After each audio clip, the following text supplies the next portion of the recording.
Assalamualaikum semuanya. Apa kabar kalian? Semoga dalam keadaan sehat dan dilancarkan rezekinya oleh Allah. Amin ya robbal alamin. Pada suatu hari, raja sedang dalam suasana hati yang penuh penasaran. Ia baru saja membaca kitab filsafat yang membahas tentang kesabaran manusia. Namun ia tidak menemukan jawaban yang memuaskan. Maka ia memanggil Abu Nawas ke istana untuk menjawab pertanyaan besar itu. "Abu Nawas, aku ingin bertanya padamu," kata raja dengan nada serius. "Tentu Baginda, tanya saja apapun itu," jawab Abu Nawas dengan senyum penuh percaya diri. "Di mana batas kesabaran manusia?" tanya raja dengan penuh harap. Abu Nawas menggaruk kepala, berpikir sejenak, kemudian berkata, "Baginda, untuk menjawab pertanyaan itu, saya butuh waktu sehari."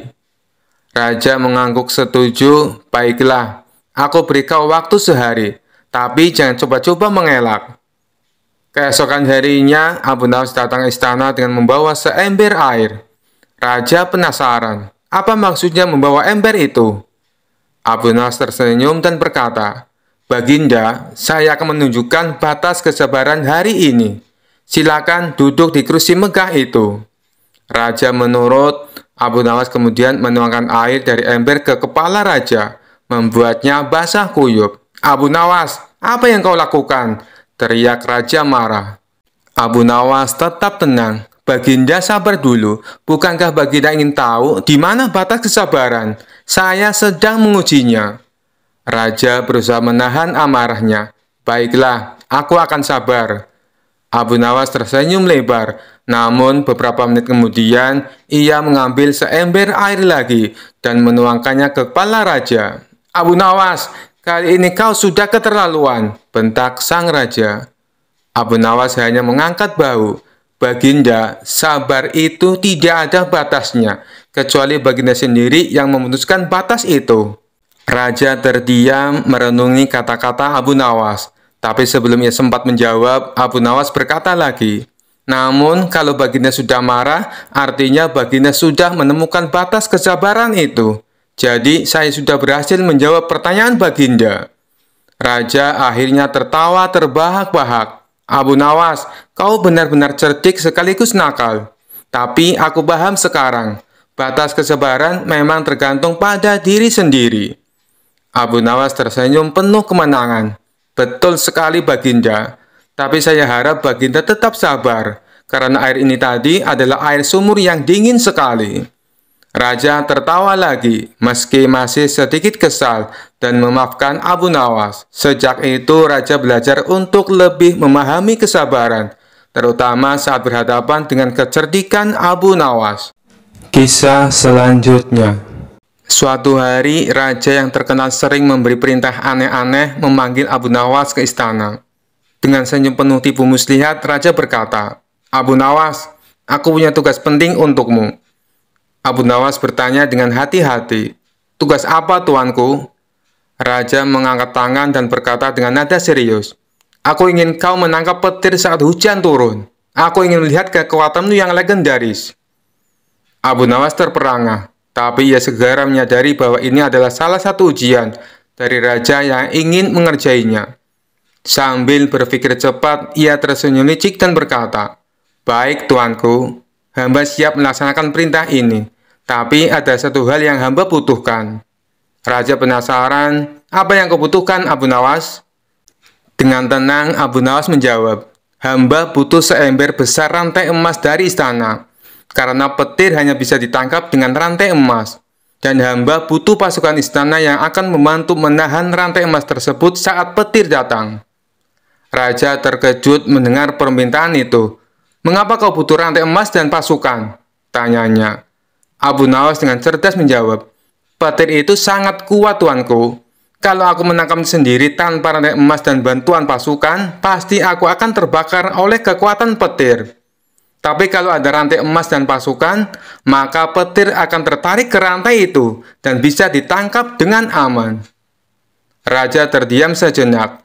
memikirkan permintaan itu. Ia tahu memberikan rantai emas sebesar itu akan membuat istana rugi, apalagi melibatkan pasukan hanya untuk menangkap petir. Tapi ia juga tidak mau kalah dalam permainan ini. Setelah beberapa saat, raja akhirnya berkata, "Baiklah Abu Nawas, aku setuju memberikan rantai emas dan pasukan. Tapi ingat, jika kau gagal menangkap petir, kau akan dihukum." Abu Nawas tersenyum lebar, tahu bahwa rencananya berjalan dengan baik. "Hamba siap, tuanku," jawabnya dengan percaya diri. Beberapa hari kemudian, hujan deras turun di kota, dan petir menyambar-nyambar di langit. Abu Nawas bersama pasukan istana berbaris di lapangan, membawa rantai emas besar yang dijanjikan raja. Saat petir menyambar dengan keras, Abu Nawas berpura-pura berteriak kepada pasukannya, "Siap semuanya, pegang erat rantainya, petir itu akan datang." Tiba-tiba kilat menyambar dari kejauhan, dan Abu Nawas melihat kesempatan untuk menjalankan triknya. Ia dengan cepat berteriak, "Awas, petir itu terlalu kuat. Jangan lepaskan rantainya, atau kita semua akan celaka." Para pasukan yang ketakutan segera melepaskan rantai emas dan lari ketakutan. Sementara Abu Nawas berpura-pura mengejar petir yang tidak pernah bisa ditangkap. Saat kembali ke istana, raja bertanya dengan penuh harap, "Abu Nawas, apakah kau berhasil menangkap petir?" Dengan wajah pura-pura penuh penyesalan, Abu Nawas menjawab, "Maaf tuanku, hamba hampir menangkap petir, tetapi pasukan yang memegang rantai ketakutan dan melepaskannya. Akhirnya petir pun kabur." Raja menghela nafas, tapi tahu bahwa Abu Nawas lagi-lagi berhasil lolos dari perintah mustahilnya. Ia tak bisa menghukum Abu Nawas karena semuanya berjalan sesuai rencana, meski tentu saja tak ada petir yang bisa tertangkap. Dengan tertawa kecil, raja berkata, "Baiklah Abu Nawas, kali ini aku biarkan kau lolos. Tapi ingat, lain kali kau harus benar-benar menangkapnya." Abu Nawas tersenyum penuh kemenangan dan menjawab, "Tentu tuanku, lain kali hamba pasti lebih siap." Kisah selanjutnya. Pada suatu hari, Abu Nawas sedang berjalan-jalan di pasar. Tiba-tiba, ia melihat seorang saudagar kaya yang terkenal serakah dan suka memanfaatkan orang lain untuk mengumpulkan harta. Saudagar itu melihat Abu Nawas dan menyapanya dengan nada meremehkan. "Hai Abu Nawas, ku dengar kau selalu punya cara untuk mendapatkan uang. Apa kau punya trik baru untuk membuatku lebih kaya?" ejek saudagar itu. Abu Nawas tersenyum licik dan berkata, "Tentu tuan saudagar, bagaimana kalau aku menjual sebuah bangunan yang sangat besar dan mewah padamu? Bahkan tempat ini tak ternilai harganya." Mendengar kata-kata Abu Nawas, saudagar itu langsung tertarik. "Apa? Bangunan mewah? Di mana itu? Cepat katakan. Aku akan membelinya jika benar-benar berharga," katanya dengan mata berbinar. Abu Nawas mengangguk dan berkata, "Baiklah, ikuti aku ke pusat kota. Bangunan itu terletak di sana dan semua orang mengaguminya." Abu Nawas lalu membawa saudagar itu ke masjid besar yang terletak di tengah kota. Ketika tiba di depan masjid, Abu Nawas berkata, "Nah, inilah bangunannya. Masjid ini besar dan kokoh, selalu ramai dikunjungi orang setiap hari.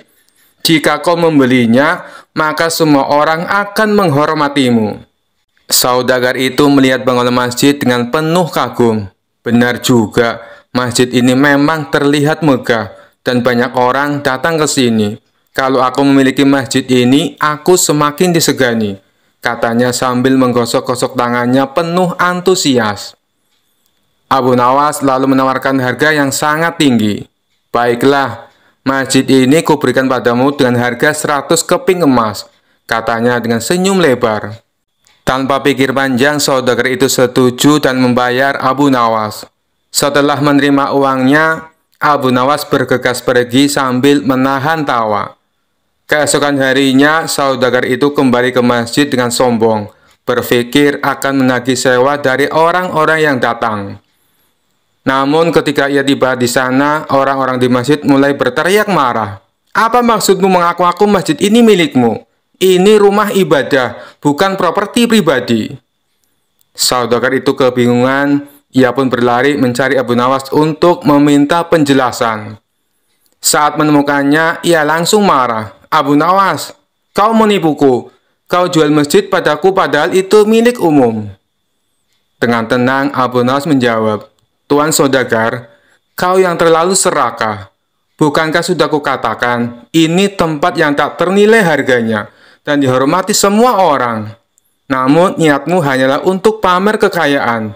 Lagi pula, masjid ini memang tidak bisa dijual. Kau yang salah mengartikan ucapanku." Mendengar itu, saudagar itu hanya bisa terdiam dan sadar bahwa keserakahannya telah mempermalukannya. Orang-orang di sekitar tertawa terbahak-bahak melihat kecerdikan Abu Nawas dan keserakahan saudagar yang akhirnya menerima pelajaran berharga dari kelicikan Abu Nawas. Kisah selanjutnya. Pada suatu hari, Abu Nawas sedang berjalan sendirian di tengah malam yang sunyi. Saat itu, ia merasa ada sesuatu yang aneh mengikuti langkahnya. Ketika menoleh ke belakang, ternyata ada sosok menyeramkan, yaitu setan yang mengintainya dari jauh. Namun, Abu Nawas yang terkenal cerdik tidak merasa takut. Ia malah merasa ini kesempatan yang baik untuk mengerjai setan itu. Setan yang merasa Abu Nawas adalah manusia yang terkenal licik dan pintar ingin menguji kecerdikannya. Dengan tawa seram, ia mendekati Abu Nawas dan berkata, "Abu Nawas, aku tahu kau pintar, tapi kali ini kau tak akan bisa lolos dari jebakanku. Aku akan membuatmu menderita." Abu Nawas tanpa gentar sedikit pun menyambut tantangan itu dengan tenang. "Wahai setan, kenapa kau ingin membuatku menderita? Bukankah hidupku sudah cukup rumit tanpa gangguanmu? Tapi kalau kau ingin mencobanya, mari kita lihat siapa yang lebih licik di antara kita." Setan tertawa jahat. "Kau memang pintar bicara, Abu Nawas, tapi aku punya rencana jahat yang pasti membuatmu takut dan lari ketakutan." Abu Nawas pura-pura tertarik dan mendekati setan itu. "Oh, begitu. Rencana macam apa yang kau maksud?" Setan berkata dengan nada mengancam, "Aku akan memberimu mimpi buruk setiap malam. Kau akan tidur dengan rasa takut dan bangun dan ketakutan yang tak berujung." Namun bukannya takut, Abu Nawas justru tertawa terbahak-bahak. "Wahai setan, kau sungguh tak tahu apa-apa tentangku. Kau bikin aku takut dengan mimpi buruk? Padahal kau tahu tidak, ada mimpi buruk yang lebih buruk daripada yang bisa kau buat." Setan terdiam bingung. "Maksudmu apa, Abu Nawas? Aku adalah setan. Tidak ada mimpi yang lebih buruk dari yang bisa kubuat." Abu Nawas mendekat dan berbisik dengan nada serius. "Aku tahu mimpi yang jauh lebih buruk dari semua mimpimu. Bayangkan jika setiap malam kau bermimpi tentang istri-istriku datang menagih hutang, meminta uang belanja, dan menyuruhmu mencuci piring sampai pagi. Itu adalah mimpi buruk yang tak tertahankan." Setan yang mendengar itu langsung gemetar. Ia membayangkan dirinya dicerca oleh istri-istri Abu Nawas yang galak, meminta ini itu dan mengomel sepanjang malam. Setan tak pernah membayangkan ada mimpi yang lebih mengerikan daripada yang bisa ia buat. "Wah, itu mengerikan," seru setan sambil mundur perlahan, mulai merasa kapok. Abu Nawas tidak berhenti sampai di situ. Ia berkata lagi dengan nada menggoda, "Dan kau tahu, jika kau berani menggangguku lagi, aku akan membuatmu bermimpi menjadi suamiku. Kau akan dituntut ini itu setiap hari. Tidak hanya mimpi buruk, tapi kehidupan nyata yang penuh penderitaan." Setan semakin ketakutan. Tidak, cukup. Aku tidak ingin berurusan denganmu lagi, Abu Nawas. Kau terlalu licik dan menyeramkan bagi setan sepertiku." Setan itu pun lari terbirit-birit, meninggalkan Abu Nawas sendirian di malam hari. Abu Nawas hanya tersenyum puas, merasa berhasil menakuti setan sampai kapok. Dan sejak hari itu, setan tidak pernah berani mendekati Abu Nawas lagi. Setiap kali ada setan lain yang bertanya, setan yang pernah ditipu itu selalu berkata, "Jangan pernah coba-coba mengganggu Abu Nawas. Dia bisa membuatmu mengalami mimpi buruk yang tak pernah kau bayangkan sebelumnya." Kisah selanjutnya. Suatu hari, raja sedang dalam suasana hati yang sangat aneh. Ia ingin menguji kecerdikan Abu Nawas sekali lagi dengan perintah yang mustahil. Sambil duduk di singgasananya, ia memanggil Abu Nawas dan berkata dengan wajah serius, "Abu Nawas, Kali ini aku ingin kau melakukan tugas yang sangat spesial." Abu Nawas yang sudah terbiasa dengan perintah-perintah aneh dari raja, langsung tahu pasti akan ada sesuatu yang sulit kali ini. Tapi ia tetap tersenyum dan bertanya, "Apa perintah Paduka kali ini?" Raja menatap Abu Nawas dengan tatapan tajam dan berkata, "Aku ingin kau mencari pohon yang bisa berbicara. Bawa pohon itu ke istana dan buktikan bahwa ia bisa berbicara."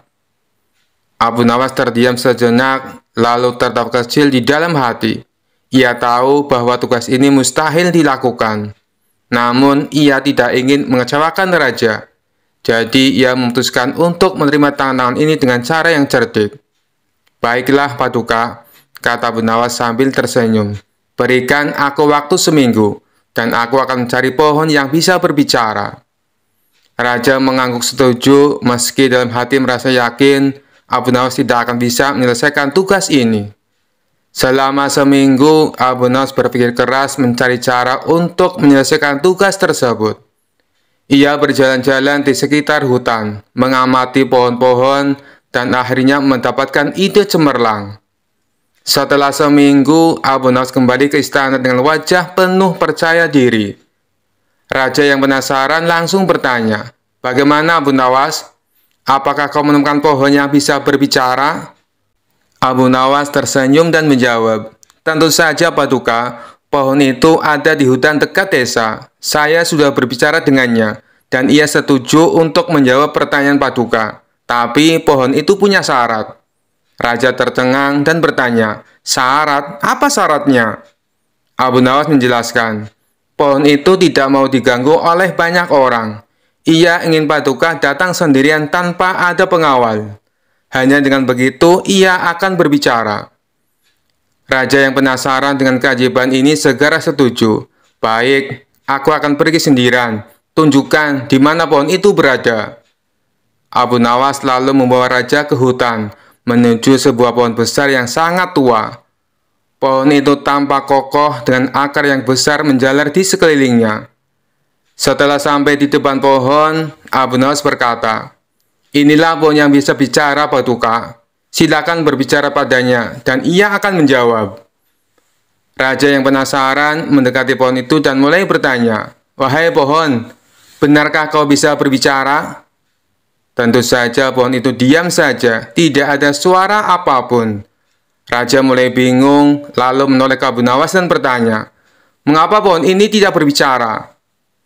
Abu Nawas yang sudah siap dengan jawabannya tersenyum lebar dan menjawab, "Paduka, pohon ini sudah berbicara. Namun ia berbicara dengan caranya sendiri, bukan dengan kata-kata." Raja semakin bingung. "Apa maksudmu, Abu Nawas?" Abu Nawas lalu menjelaskan, "Paduka, setiap pohon berbicara melalui gerakannya. Daunnya yang melambai ditiup angin, cabangnya yang bergoyang ketika disentuh, itu semua adalah bahasa mereka. Pohon ini tadi sudah menyapa Paduka dengan anggukan dahan dan hembusan angin.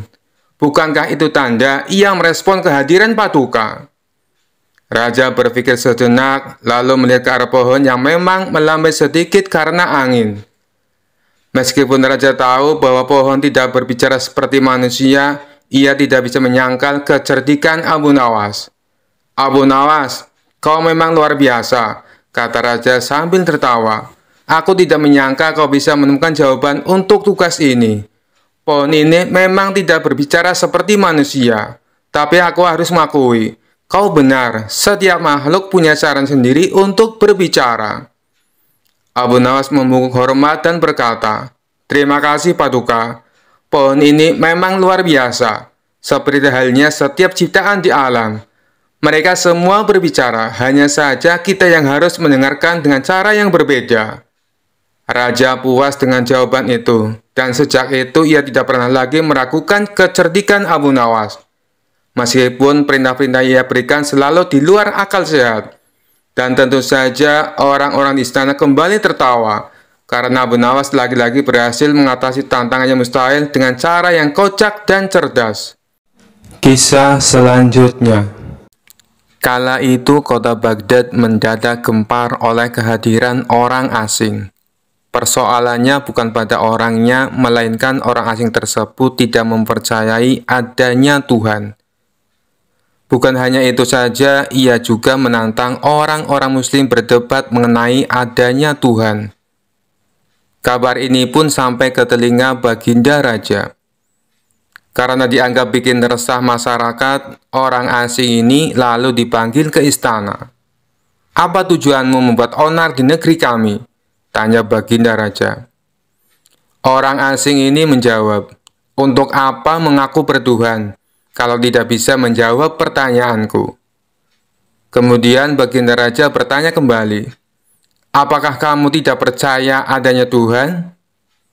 Dengan tegas orang asing itu menjawab, "Tentu saja saya tidak percaya adanya Tuhan, dan saya juga tidak percaya adanya akhirat." Mendengar itu, Baginda Raja sempat terkejut. "Tapi saya dan rakyatku percaya adanya Tuhan. Berarti keyakinan kita berbeda. Jadi jangan ganggu rakyatku," tegas Baginda Raja. "Kalau Paduka Raja percaya adanya Tuhan, bisakah Paduka menjawab 3 pertanyaanku?" tanya orang asing tersebut. "Silahkan," balas Baginda Raja. Pertanyaan pertama, orang Islam meyakini bahwa dunia dan isinya adalah ciptaan Allah. Lalu, siapakah yang menciptakan Allah? Bukankah sesuatu yang ada pasti ada penciptanya? Pertanyaan yang kedua, katanya di dalam surga manusia tidak akan berak ataupun kencing. Sedangkan mereka makan dan minum setiap hari. Bagaimana mungkin ini bisa terjadi? Padahal segala sesuatu akan dimasukkan pasti akan keluar, entah itu dengan bentuk yang lain. Dan pertanyaan ketiga, orang Islam yakini kalau setan terbuat dari api.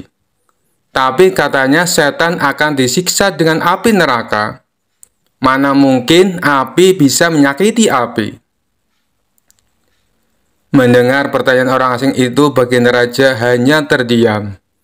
Bisa saja ia menjawab berdasarkan hadis dan Al-Quran.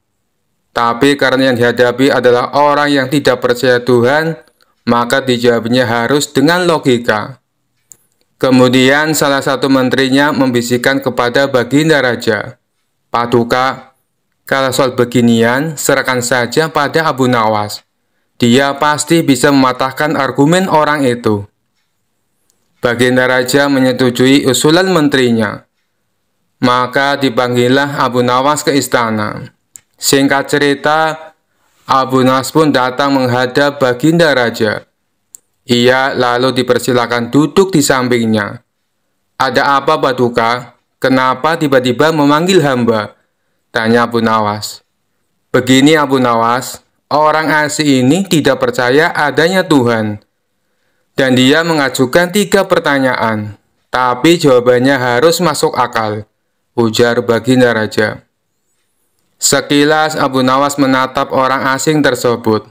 "Oh, ini orangnya yang bikin gempar kota Baghdad," pikir Abu Nawas.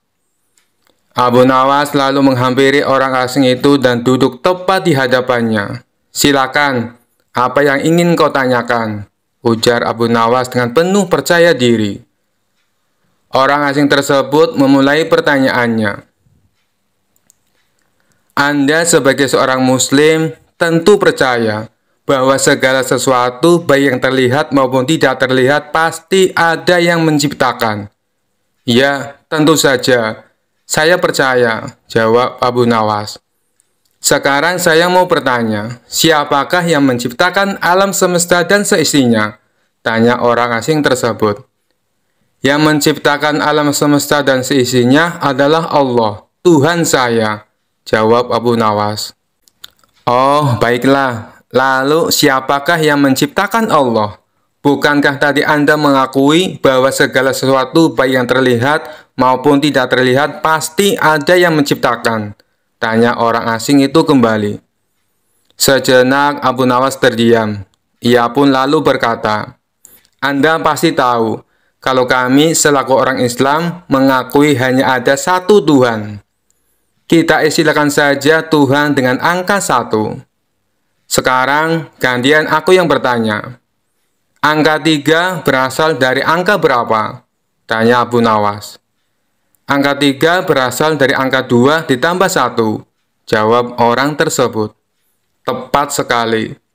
Kalau angka 2 berasal dari angka berapa? Tanya Abu Nawas kembali.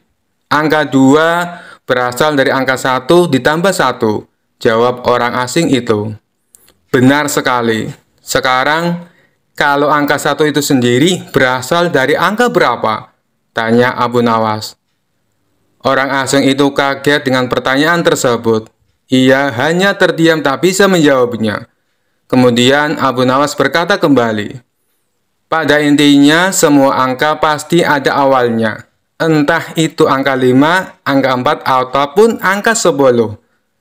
Dan angka-angka tersebut diibaratkan alam semesta ciptaan Allah.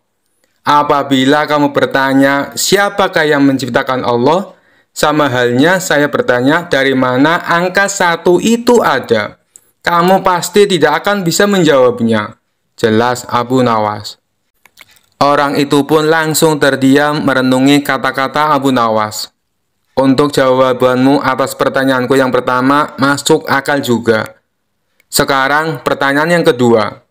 Kalian sebagai muslim pasti meyakini kelak hidup di surga tidak akan berak dan kencing. Padahal di sana kalian makan dan minum setiap hari. Mana mungkin itu bisa terjadi? Jelaskan padaku, tanya orang asing tersebut. Baik, akan saya jelaskan.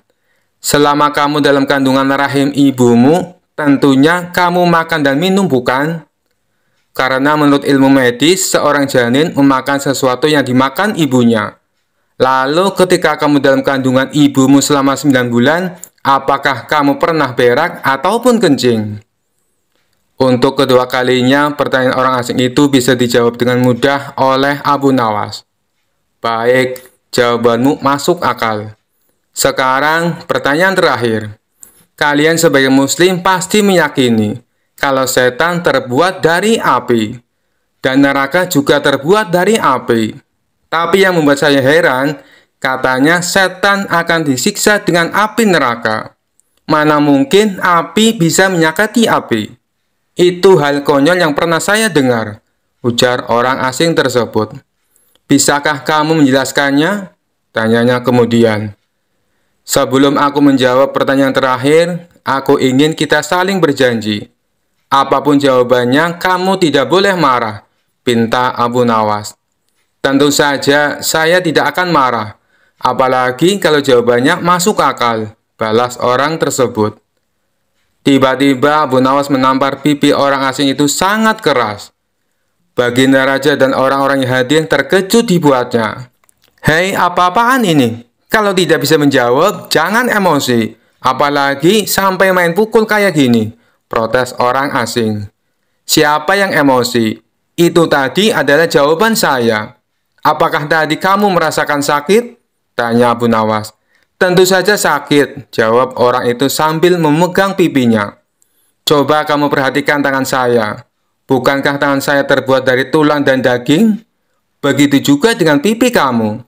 Tapi ketika tangan saya ini tamparkan ke pipi kamu, kamu langsung kesakitan. Itulah gambaran sederhana. Kalau api neraka bisa menyakiti setan, setan pasti akan merasa kesakitan, meskipun ia sama-sama terbuat dari api, kata Abu Nawas menjelaskan. Orang asing tersebut lalu terdiam. Ia tak bisa membantah argumen Abu Nawas. Sementara baginda raja dan orang-orang istana kagum atas kecerdikan Abu Nawas. Kisah selanjutnya. Suatu hari raja mengadakan pertemuan besar di istana, di mana hadir seorang ateis terkenal yang selalu meragukan keberadaan Tuhan. Orang itu sangat pandai berbicara dan berdebat, selalu mempertanyakan segala sesuatu dengan logika yang tajam, terutama tentang penciptaan alam semesta. Di hadapan raja dan para tamu, si ateis mulai melontarkan pertanyaannya yang selalu ia andalkan. Jika Tuhan benar-benar ada, mengapa aku tidak bisa melihatnya? Bagaimana alam semesta ini diciptakan? Bukankah segala sesuatu harus bisa dijelaskan dengan akal? Raja yang mulai kesal mendengar ocehan ateis itu akhirnya memanggil Abu Nawas untuk menjawab pertanyaan yang tampak rumit tersebut. Abu Nawas, aku ingin kau membantu menjawab pertanyaan si ateis ini. Bisakah kau menjelaskan dengan caramu yang cerdas? Abu Nawas dengan gaya santainya tersenyum dan berkata, Tuanku, hamba akan mencoba, tapi hamba butuh segelas air susu untuk membantuku menjawab pertanyaan ini. Raja mengangguk dan tak lama kemudian seorang pelayan membawa segelas air susu. Abu Nawas menerima gelas itu, lalu menoleh ke arah si ateis.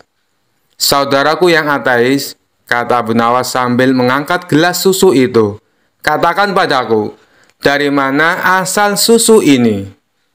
Si ateis menjawab dengan mudah, susu berasal dari sapi, tentu saja. Sapi yang makan rumput dan dari proses pencernaan yang rumit menghasilkan susu. Abu Nawas tersenyum lalu bertanya lagi, baik, kau benar. Tapi apakah kau bisa menjelaskan mengapa susu yang keluar dari sapi ini berwarna putih, padahal yang dimakannya rumput hijau? Si ateis terkejut, tidak siap dengan pertanyaan seperti itu. Ia berpikir sejenak dan berkata, itu proses biologi. Ada reaksi kimia di dalam tubuh sapi yang mengubah rumput menjadi susu. Abu Nawas tersenyum lagi, lalu mengajukan pertanyaan terakhir. Jika semua ini hanya proses alami, bisa kau tunjukkan di mana letak keajaiban atau kebijaksanaan Tuhan dalam segelas susu ini? Si ateis mulai merasa tidak nyaman. Ia mencoba menjelaskan dengan kata-kata rumit, tetapi semakin panjang penjelasannya, semakin tak jelas ujungnya. Melihat si ateis mulai bingung, Abu Nawas kemudian berkata dengan tenang, Saudaraku, sesederhana segelas susu, kita tak sepenuhnya memahami semua proses yang terjadi. Kita tahu ada rumput hijau yang dimakan sapi, lalu keluar susu putih. Tetapi tak seorang pun bisa menjelaskan dengan sempurna bagaimana proses yang kompleks itu terjadi dengan sendirinya. Sama halnya dengan alam semesta ini. Kau mungkin tidak bisa melihat Tuhan dengan matamu, tapi bukti kebijaksanaannya ada di setiap proses di alam ini. Lalu Abu Nawas meminum segelas susu itu dan menambahkan, seperti segelas susu ini, kita tahu hasilnya, tetapi tidak semua proses di baliknya bisa kita lihat atau pahami. Hanya karena kau tak bisa melihat Tuhan, bukan berarti Dia tidak ada. Kau tidak bisa melihat bagaimana rumput berubah menjadi susu, tapi hasilnya nyata dan bisa kita nikmati. Si ateis terdiam, tidak bisa membantah lagi. Ia akhirnya sadar bahwa tidak semua hal bisa dijelaskan hanya dengan logika manusia. Raja tertawa puas dan para hadirin bertepuk tangan, mengagumi kecerdasan Abu Nawas dalam menjawab pertanyaan sulit dengan cara yang sederhana namun tepat. Abu Nawas, sekali lagi kau telah membuktikan kebijaksanaanmu, kata raja sambil tersenyum. Dengan segelas susu, kau telah menunjukkan kekuasaan Tuhan yang bahkan tidak bisa dilihat oleh orang yang paling pandai sekalipun. Kisah selanjutnya. Suatu hari, Abu Nawas terlibat dalam sebuah perdebatan dengan seorang Yahudi yang cerdas dan suka berargumen. Orang Yahudi itu terkenal sering mengajukan pertanyaan-pertanyaan sulit untuk menguji kepercayaan orang lain.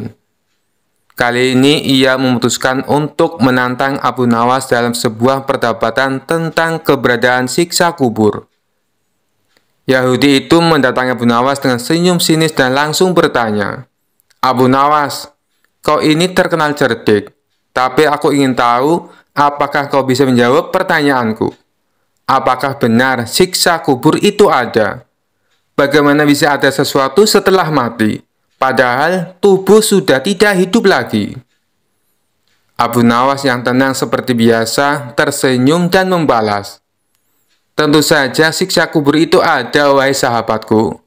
Hanya karena kita tidak bisa melihatnya dengan mata kepala sendiri, bukan berarti itu tidak ada. Yahudi itu tertawa kecil dan berkata, "Kau hanya mengikuti keyakinan buta, Abu Nawas. Buktikan padaku bahwa siksa kubur itu ada. Karena selama ini aku belum pernah mendengar seseorang keluar dari kuburnya dan memberitahu bahwa dia mengalami siksa." Abu Nawas mengelus jenggotnya, berpikir sejenak, lalu berkata dengan nada serius, "Baiklah, kalau kau ingin bukti, aku akan memberimu bukti sekarang juga. Tapi aku butuh bantuanmu sedikit." Yahudi itu penasaran dan setuju. "Baik, aku siap membantumu, Abu Nawas. Apa yang harus kulakukan?" Abu Nawas lalu menunjuk sebidang tanah di dekatnya dan berkata, "Pertama-tama, kita harus menggali lubang kecil. Kau akan masuk ke dalamnya, dan aku akan menutupmu dengan tanah sejenak. Kemudian, aku akan bertanya apakah kau merasakan sesuatu. Jika kau merasakan apapun, mungkin itu bisa menjadi bukti bahwa siksa kubur itu memang ada." Yahudi itu tertawa terbahak-bahak mendengar ide Abu Nawas. "Abu Nawas, kau ini benar-benar lucu. Aku tidak merasakan apa-apa, karena aku masih hidup." "Baiklah, mari kita coba." Mereka pun mulai menggali sebuah lubang kecil. Setelah selesai, Yahudi itu dengan percaya diri masuk ke dalam lubang tersebut. Dan Abu Nawas menutupinya dengan tanah hingga hanya kepala sendiri yang terlihat. Orang-orang yang melihat kejadian itu mulai berkerumun, penasaran apa yang akan dilakukan Abu Nawas selanjutnya.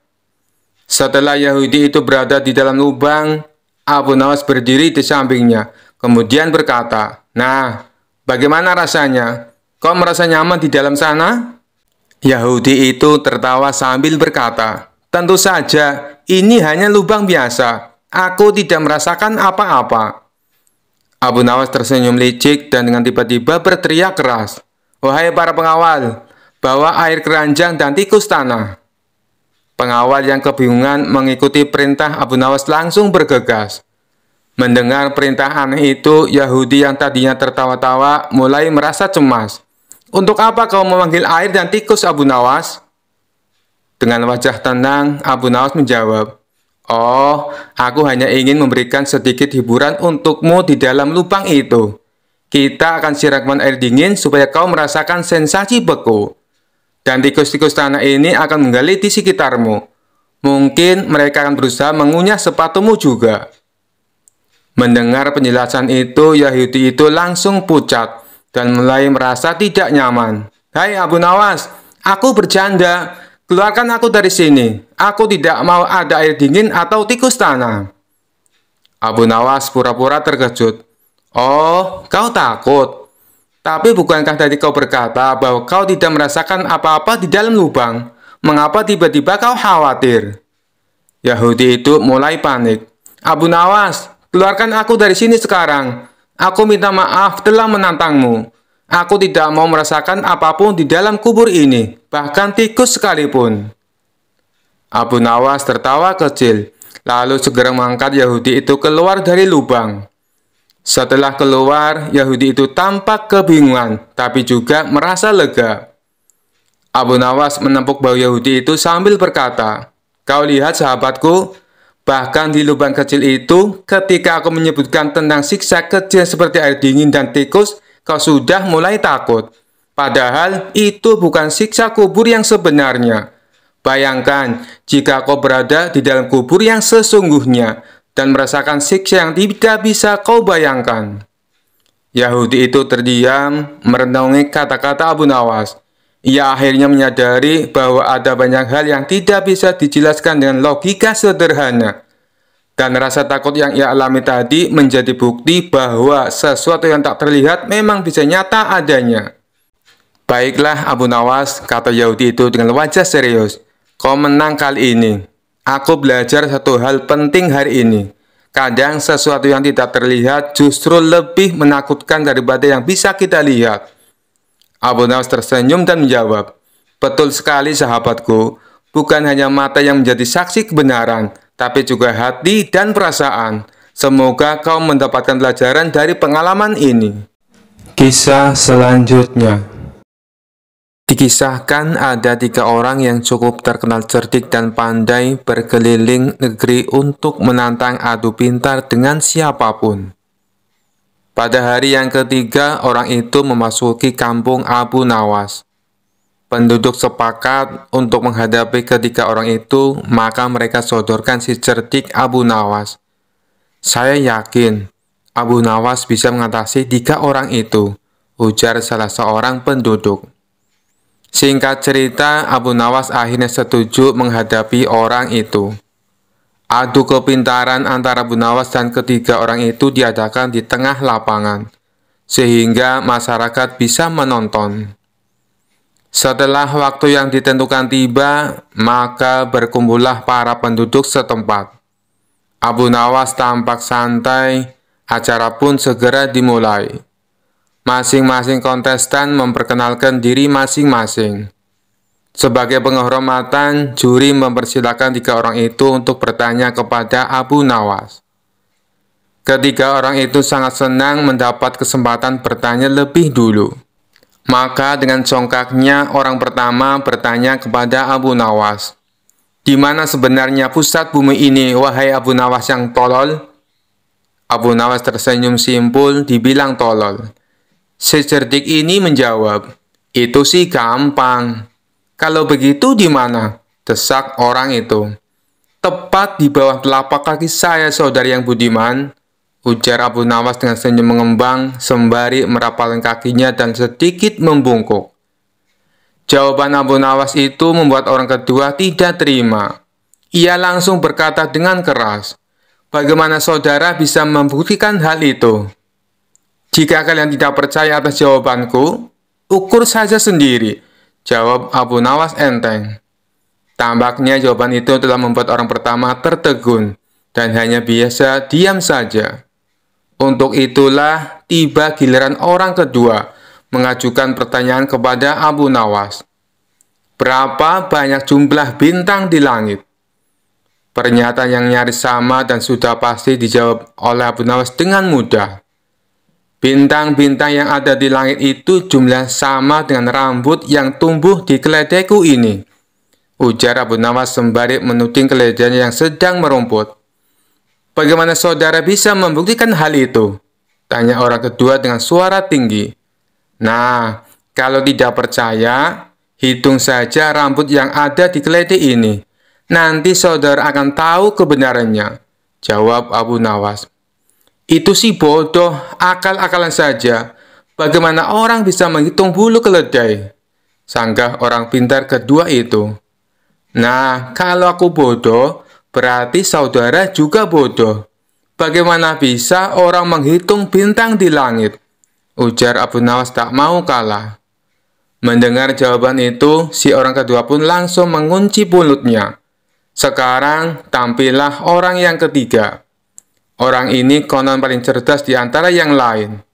Ia memang agak terganggu oleh kecerdikan Abu Nawas dan dengan ketus ia bertanya, "Tampaknya saudara tahu banyak mengenai keledai. Coba saudara katakan padaku, berapa jumlah bulu yang ada di ekor keledai itu?" Sebuah pernyataan yang tidak kreatif, nyaris mirip orang pertama dan kedua. Ini tentu saja membuat Abu Nawas tertawa mengejek. "Aku tahu jumlahnya. Jumlah bulu yang ada di ekor keledai ini sama dengan jumlah rambut yang ada di janggut saudara," jawab Abu Nawas dengan senyum-senyum. "Bagaimana saudara bisa membuktikan hal itu?" tanya orang ketiga penasaran.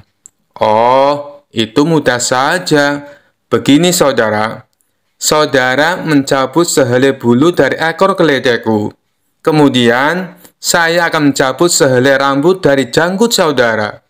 Nah, kalau sama, maka yang aku katakan adalah benar. Kalau tidak, berarti saya keliru," jawab Abu Nawas. Tentu saja orang ketiga itu dibuat mati kutu oleh Abu Nawas. Bisa dibayangkan sakitnya jika rambut di janggut itu dicabut satu persatu, sejumlah bulu di ekor keledai Abu Nawas. Orang ketiga tak terima dengan cara menghitung demikian. Hanya saja dia tak bisa berkutik. Para penonton pun menganggap Abu Nawaslah pemenangnya. Kisah selanjutnya. Al-Kisah, datanglah segerombolan prajurit dari istana atas perintah Raja Harun al-Rasyid untuk menangkap Abu Nawas di kediamannya. Abu Nawas dikabarkan telah menghilang cukup lama entah kemana. Tidak ada satupun yang tahu keberadaannya saat itu, termasuk istrinya sendiri. Tiba-tiba ia muncul dari persembunyiannya itu dan pulang kembali ke rumah untuk menemui istrinya. "Suamiku, para prajurit kerajaan tadi pagi mencarimu." "Ya istriku, ini urusan gawat. Aku baru saja menjual Sultan Harun al-Rasyid menjadi budak." "Apa? Raja kujadikan budak? Kenapa kau lakukan itu suamiku?" "Supaya dia tahu di negerinya ada praktek jual beli budak, dan jadi budak itu sengsara." "Sebenarnya maksudmu baik, tapi Baginda pasti marah. Buktinya, para prajurit diperintahkan untuk menangkapmu. Menurutmu, apa yang akan dilakukan Sultan Harun al-Rasyid kepadaku? Pasti kau akan dihukum berat." "Gawat, aku akan mengerahkan ilmu yang kusimpan." Abu Nawas masuk ke dalam. Ia mengambil air wudhu lalu mendirikan sholat 2 rakaat. Kemudian berpesan kepada istrinya apa yang harus dilakukan ketika Baginda Raja datang. Tidak berapa lama kemudian tetangga Abu Nawas geger karena istri Abu Nawas menjerit-jerit. "Ada apa?" tanya tetangga Abu Nawas sambil tergopoh-gopoh. "Suamiku mati." "Hah? Abu Nawas mati?" "Iya." Kini kabar kematian Abu Nawas tersebar ke seluruh pelosok negeri. Baginda Raja terkejut. Kemarahan dan kegeraman beliau agak surut mengingat Abu Nawas adalah orang yang paling pintar menyenangkan dan menghibur Baginda Raja. Baginda Raja beserta beberapa pengawal istana beserta tabib istana segera menuju rumah Abu Nawas. Tabib segera memeriksa Abu Nawas. Sesaat kemudian, ia memberi laporan kepada Baginda Raja bahwa Abu Nawas memang telah mati beberapa jam yang lalu. Setelah melihat sendiri tubuh Abu Nawas terbujur kaku tak berdaya, Baginda Raja merasa terharu dan meneteskan air mata. Beliau bertanya kepada istri Abu Nawas, "Adakah pesan terakhir Abu Nawas untukku?" "Ada paduka yang mulia," kata istri Abu Nawas sambil menangis. "Katakanlah," kata Baginda Raja. "Suami hamba, Abu Nawas, memohon sudilah kiranya Baginda Raja mengampuni semua kesalahannya, baik di dunia maupun di akhirat di depan rakyat," kata istri Abu Nawas terbata-bata. "Baiklah, kalau itu permintaan Abu Nawas," kata Baginda Raja menyanggupi. Jenazah Abu Nawas diusung di atas keranda. Kemudian Baginda Raja mengumpulkan rakyatnya di tanah lapang.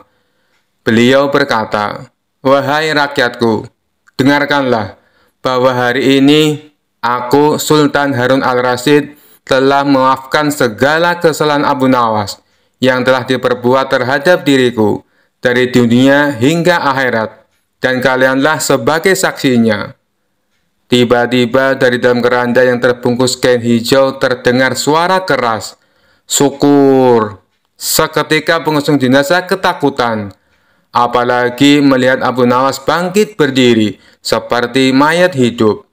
Seketika rakyat yang berkumpul lari tunggang langgang, bertubrukan dan banyak yang jatuh terkilir. Abu Nawas sendiri segera berjalan ke hadapan Baginda Raja. Pakaiannya yang putih-putih bikin Baginda Raja keder juga. "Kau sebenarnya mayat hidup atau memang kau hidup lagi?" tanya Baginda Raja dengan gemetar. "Hamba masih hidup, tuanku. Hamba mengucapkan terima kasih yang tak terhingga atas pengampunan tuanku." "Jadi kau masih hidup?" "Ya Baginda, segar bugar. Buktinya, kini hamba merasa lapar dan ingin segera pulang." "Kurang ajar. Ilmu apa yang kau pakai, Abu Nawas?" "Ilmu dari Maha Guru Sufi, guru hamba yang sudah meninggal dunia.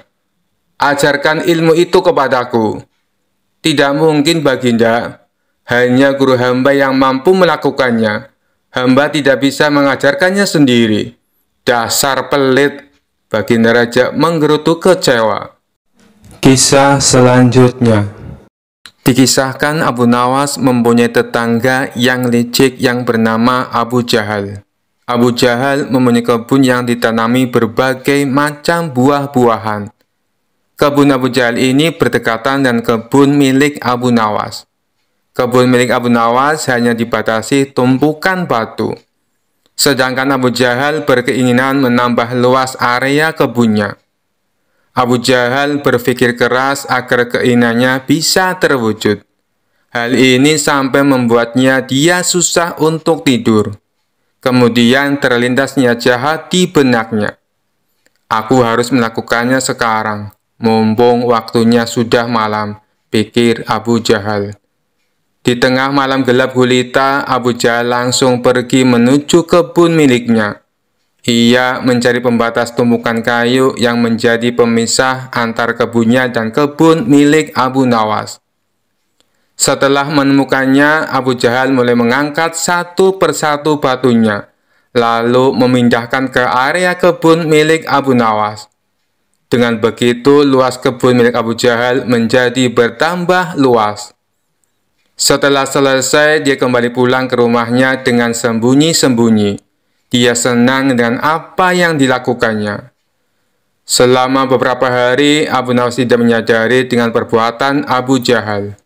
Abu Nawas masih santai menanam buah-buahan di area yang telah dicuri Abu Jahal. Seiring berjalannya waktu, buah yang ditanami Abu Nawas kini berbuah. Buahnya besar-besar dan segar. Melihat hal itu, Abu Jahal merasa senang. Ia pun segera memanen tanaman buah tersebut. Berapa lama kemudian datanglah Abu Nawas. Dia sangat terkejut melihat Abu Jahal memanen tanaman buah miliknya. "Apa yang kamu lakukan?" tanya Abu Nawas heran. "Aku sedang memanen buah yang ada di kebunku," jawab Abu Jahal dengan sangat enteng. "Apa kau bilang? Ini masih area kebunku, Abu Jahal," balas Abu Nawas. "Hei Abu Nawas, kamu mengigo ya? Coba kau lihat batu pembatasnya," jawab Abu Jahal. Abu Nawas terdiam. Kenapa tumpukan batunya bisa pindah ya? Atau aku yang kurang teliti, pikirnya. "Tapi kan buah itu aku yang menanamnya, Abu Jahal," ucap Abu Nawas. "Itu sih salahmu sendiri. Kenapa menanam buah di area kebunku? Berarti ini adalah milikku," sahut Abu Jahal. "Kurang ajar, ini pasti ada yang tidak beres," kata Abu Nawas dalam hati. "Hei Abu Jahal, kamu pasti memindahkan tumpukan batu itu kan?" tanya Abu Nawas geram. "Jangan fitnah kamu, aku bisa mengadukannya kepada Tuan Hakim," balas Abu Jahal. "Ayo, kita selesaikan masalah ini di depan Tuan Hakim," timpal Abu Nawas. Mereka pun menghadap Tuan Hakim. Di hadapan Tuan Hakim, Abu Nawas dan Abu Jahal saling mengadukan masalahnya. "Jujur saja aku sangat bingung siapa di antara kalian yang benar. Tapi sepertinya aku lebih mempercayai Abu Jahal," kata Tuan Hakim. "Kenapa Tuan Hakim begitu mudah memutuskan hal ini? Anda kan hakim yang terkenal bijak. Harusnya lebih berhati-hati dalam memutuskan," balas Abu Nawas. "Sudahlah Abu Nawas, terima saja keputusan hakim. Toh area kebunmu masih juga luas," ucap Abu Jahal. "Enak saja kamu bicara. Kamu telah mencuri lahanku. Kamu sengaja memindahkan tumpukan batu yang menjadi pembatas," bentak Abu Nawas. "Aku harap kalian berdua diam. Apa yang akan aku putuskan tidak bisa diganggu-gugat. Keputusanku adalah tanah yang kamu tanami buah adalah milik Abu Jahal," kata Tuan Hakim. Mendengar hal itu, Abu Jahal merasa sangat senang. "Terima kasih Tuan Hakim, Anda adalah hakim yang paling bijak yang pernah saya kenal," ucapnya. Sementara Abu Nawas hanya bisa pasrah menerima keputusan tersebut. "Asik, sekarang aku punya kebun yang lebih luas dari Abu Nawas," ungkap Abu Jahal dalam hati kegirangan. "Oh iya Abu Jahal, berapa luas kebunmu?" tanya Tuan Hakim. Luasnya 1,5 hektar, Tuan Hakim, jawab Abu Jahal. Kalau kamu, Abu Nawas, berapa luas kebunmu? Tanya Tuan Hakim kembali. Sebenarnya luas kebunku 1,5 hektar, tapi karena setengahnya dicuri sama Abu Jahal, luasnya sekarang jadi tinggal 1 hektar, jawab Abu Nawas. Kalian tahu tidak kenapa aku tanya luas kebun kalian? Karena kemarin aku dapat surat langsung dari Baginda Raja. Beliau memerintahkan kepadaku, barang siapa mempunyai kebun yang luasnya lebih dari 1 hektar, maka akan disita negara beserta isi-isinya. Dan bagi siapa saja yang menentang peraturan ini akan dihukum mati. Hal ini Baginda Raja terpaksa lakukan karena kondisi keuangan negara sedang krisis, jelas Tuan Hakim. Raut wajah Abu Jahal yang tadinya ceria mendadak berubah menjadi terkejut. Waduh, celaka. Aku akan kehilangan kebunku, pikir dia ketakutan. Maaf Tuan Hakim, sebenarnya luas kebunku hanya 1 hektar, tutur Abu Jahal. Tadi kamu bilang katanya luas kebunmu 1,5 hektar. Sekarang bilangnya 1 hektar. Kamu jangan main-main Abu Jahal, bentak Tuan Hakim. Aku berani bersumpah Tuan Hakim, kebunku memang luasnya hanya 1 hektar. Tumpukan batu yang jadi pembatas antara kebunku dan kebun milik Abu Nawas telah aku pindah dari tempatnya, ujar Abu Jahal. Oh, begitu.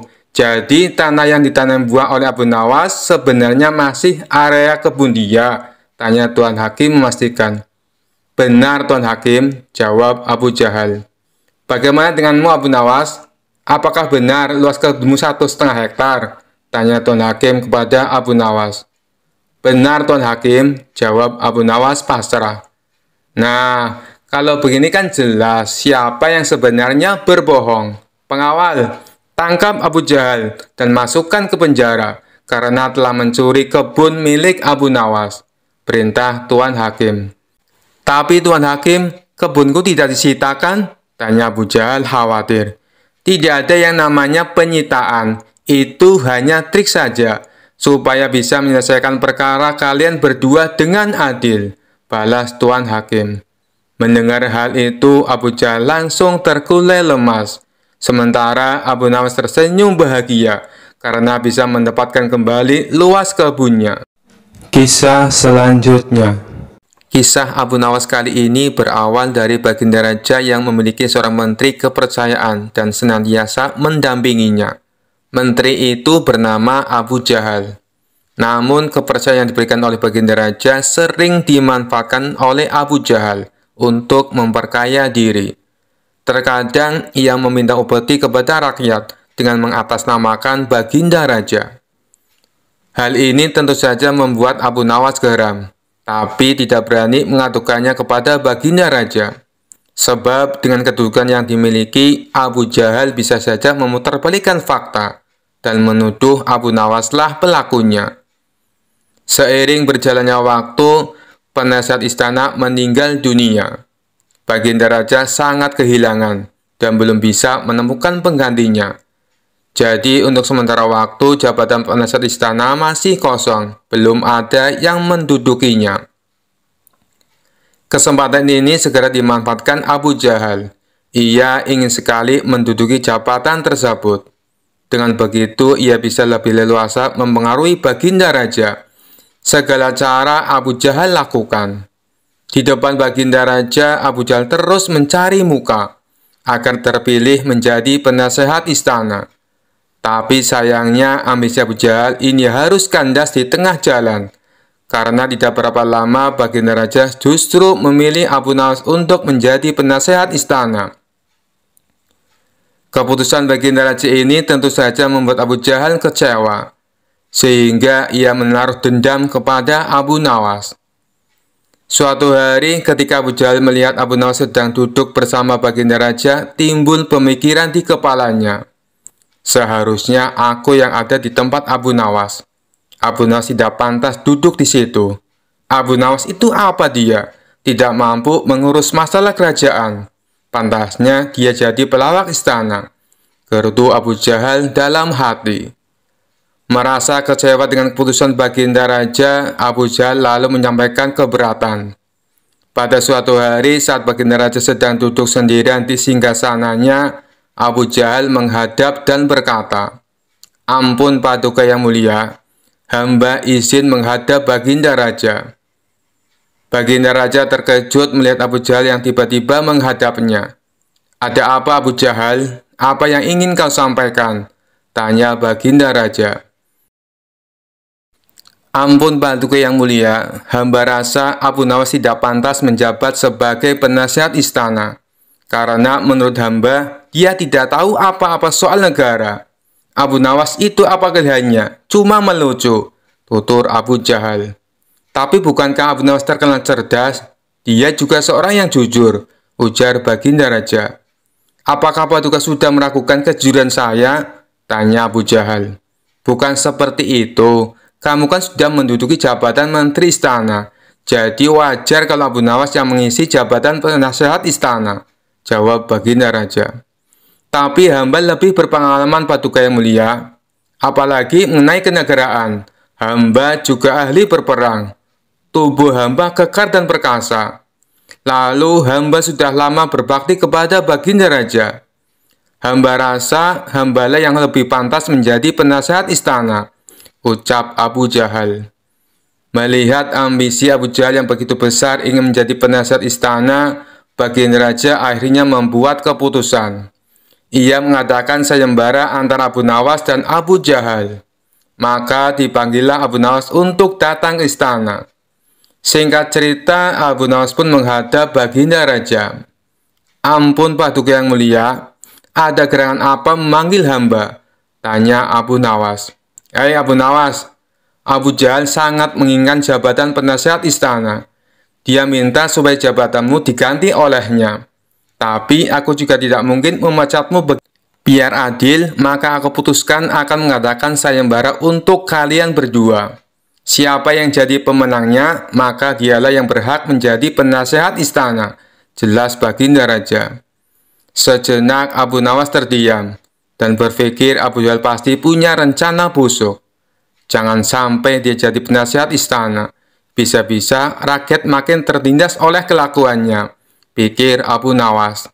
"Ampun Paduka yang mulia, kalau boleh tahu sayembara apa yang hendak diberikan?"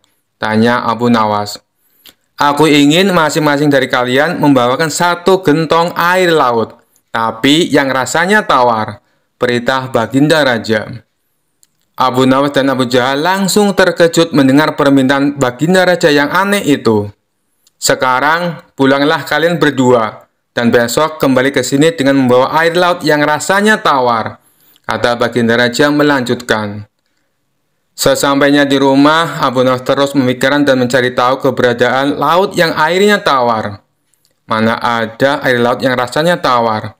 Orang secerdik apapun tidak akan bisa melakukannya, pikir Abu Nawas. Sementara itu, Abu Jahal mulai berbuat curang. Ia memasukkan air sumur ke gentong untuk dibawanya ke istana. "Baginda Raja pasti percaya meskipun aku berkata bohong, karena aku tahu aku adalah menterinya yang paling dipercaya," kata Abu Jahal dalam hati. Keesokan harinya, Abu Nawas dan Abu Jahal datang ke istana dengan membawa gentong masing-masing. "Bagaimana? Apakah kalian sudah mendapatkan airnya?" tanya Baginda Raja.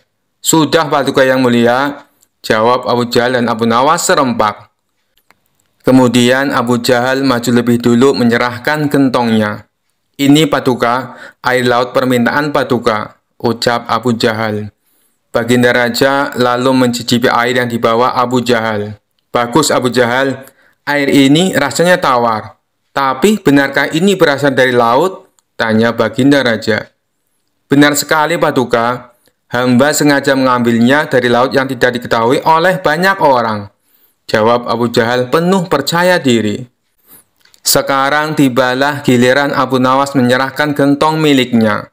Ketika Baginda Raja mencicipi air yang ada di gentong Abu Nawas, ia pun langsung berkata, "Hei Abu Nawas, kenapa rasanya masih asin dan getir? Yang aku minta air laut rasa tawar," ucap Baginda Raja. "Ampun Paduka yang mulia, Tapi memang begitulah rasa air laut, balas Abu Nawas. Baiklah, karena lomba ini dimenangkan Abu Jahal, tentu dia akan menjadi penasehat istana, tutur Baginda Raja. Mendengar hal itu, Abu Jahal sangat kegirangan, sudah tidak sabar ingin menduduki jabatan tersebut. Ternyata sangat mudah mengelabui Baginda Raja, pikir Abu Jahal. Tapi tiba-tiba Baginda Raja kembali berkata, "Hai Abu Jahal, di mana kamu menemukan air laut yang airnya tawar? Antarkan aku ke sana sekarang. Aku ingin mandi di sana," titah Baginda Raja. Seketika wajah Abu Jahal menjadi pucat, tubuhnya lemas dan gemetaran. "Anu Paduka yang mulia, hamba kenapa? Kalau kamu tidak bisa membuktikannya, berarti kamu telah membohongiku," ucap Baginda Raja. "Ampun Paduka yang mulia, air yang hamba bawa memang bukan air laut, tapi air dari sumur," kata Abu Jahal ketakutan. "Kamu lancang Abu Jahal. Kamu kira aku anak kecil yang mudah dikelabui? Karena kamu telah berani berbohong, maka sebagai hukumannya, kamu bukan hanya gagal jadi penasihat istana, tapi juga akan dipecat dari menteri. Kamu juga harus menjalani hukuman penjara," bentak Baginda Raja. Kemudian Baginda Raja memerintahkan beberapa pengawal untuk menangkap Abu Jahal dan memasukkannya ke penjara. Kini tinggallah Abu Nawas di hadapan Baginda Raja. "Hei Abu Nawas, bukankah kamu terkenal cerdik? Bisa saja kamu membohongiku, dan dengan kecerdikanmu itu kamu tentu bisa menutupi kebohonganmu. Tapi kenapa tidak kau lakukan?" tanya Baginda Raja. "Ampun Paduka yang mulia, hamba memang cerdik, tapi hamba bukan pembohong. Secerdik apapun manusia, tidak akan ada yang bisa mengubah rasa air laut menjadi tawar," terang Abu Nawas. "Kamu memang benar Abu Nawas, itulah orang yang saya cari untuk menduduki jabatan sebagai penasihat istana, cerdik dan jujur," kata Baginda Raja tersenyum puas. Sekian dulu perjumpaan kita kali ini.